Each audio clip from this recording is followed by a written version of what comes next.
Good afternoon, Mabna here. So great to see you. Thank you for taking time to watch this video. In my most recent video, I did explain what this channel will be about. First of all, I'll be using this channel to share about my faith in Jesus, and I'll be doing that too in my music. I've released 5 singles and also to my teachings. In addition to that, I'm a mother with a child with special needs. My child has autism, and so from time to time I'll be sharing stories and we'll be discussing topics that are relevant to us parents with children with special needs. So stay on here. If you watch this video and you like it, yes, please definitely share it with your friends, with your families. Share it and put your like down. And if you have any comments, please leave your comments. If you have any questions or you'd like me to address a particular topic or subject, just leave it down and I'll have a look and I will come back if I'm able to do that. And so this afternoon I've just decided to jump on here and to discuss a very relevant topic to our children with special needs and to families in general. Special needs is a very broad terminology. When I say SEND children, for example, it means special education needs and children. However, my focus will be on children diagnosed with autism or ADHD or both, because you know some children can have both diagnoses, right? Yes. And so before I go on, I'd like you to let me know in your comment, do you have any experience at all with children with special needs? Do you maybe have a neighbor or you know somebody or a family who has a child with autism or ADHD or special needs in any way? Do you have any experience at all, or you have no experience at all? Or maybe perhaps you work or support these children. Do leave your comment. Do you have any experience or any questions, and I'll come back to you. Also, before I proceed, you know my most latest single was or is entitled, the title is Special Needs Child, and also a music video attached to the song. It was an audio and also a music video where emotional images were used to convey what I wanted to convey. So in this song I was narrating my experience as a parent with special needs in summary, and I was also saying to my child it was okay. And this song was particularly dedicated not just to children or young people with special needs, but also to their families, to caregivers, and also to all these wonderful, amazing people who support our children, from teaching assistants to teachers to schools, occupational therapists, and all these people out there who support our children, our families. And so if you haven't listened to Special Needs Child, just look, and somewhere should be down in the description, and have a listen. And I hope that it's helpful, it helps you in any way. It educates you, enlightens you, or encourages you if you're already a parent with that. Anyway, so I'm just going to go straight to why I'm here. So like I said in my last video, from time to time I'll be posting videos about my faith, but also about my experience as a parent with a child with special needs, or I will discuss topics that are relevant to us. Okay, so today I want to talk about the subject routine. Routine, R-O-U-N-T-I-N-E, routine. Okay, routine is a very significant subject to us. It's a very important subject to parents and to children with special needs. What I mean is, it is important. It is important that there is routine in the lives of our children.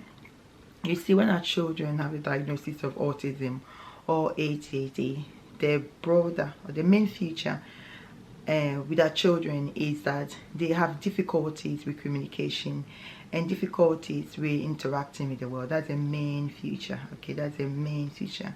However, I did say in my interview, so I'll put a link down. It was interviewed by Blackness Jen.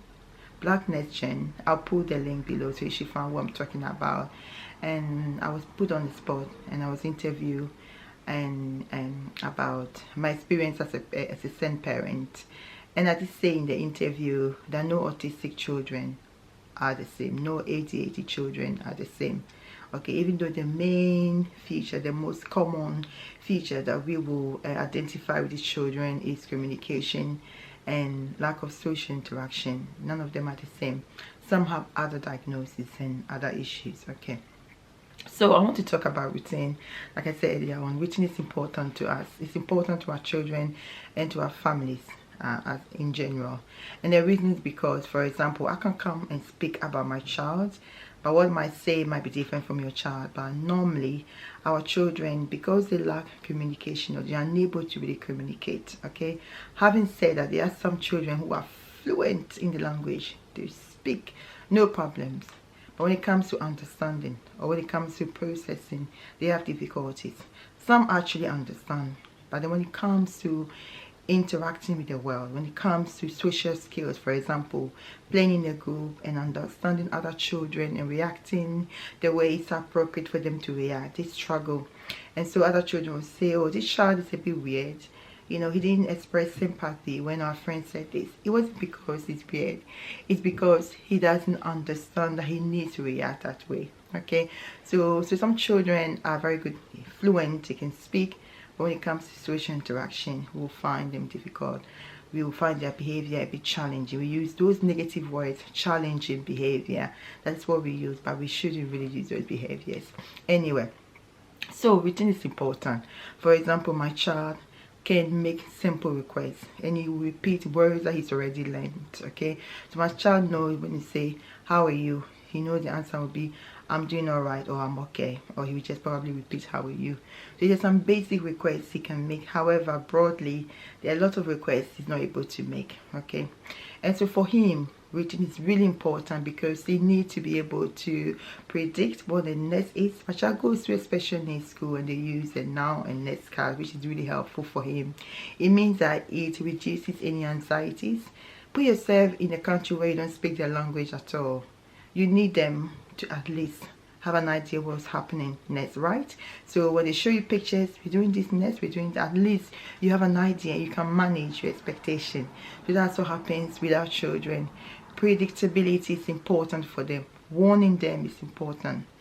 I'm sure you've heard people say, you know, our children do not like change. No, it's not necessarily they do not like change, yes, but change must happen. However, if change has to happen, all we need to do is to warn them, is to prepare them. That's what we need to do so that they are prepared, okay, so they know what's happening, so that it will reduce the anxieties and the unnecessary stress.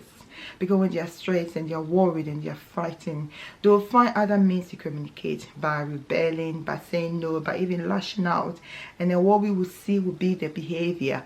We will say the child is aggressive, but we will not investigate and find out why they are aggressive. Now I'm going to go to my experience. It's a true story. So my child has a support worker who will occasionally pick him up. And this occasion I asked her to pick him up for a couple of hours.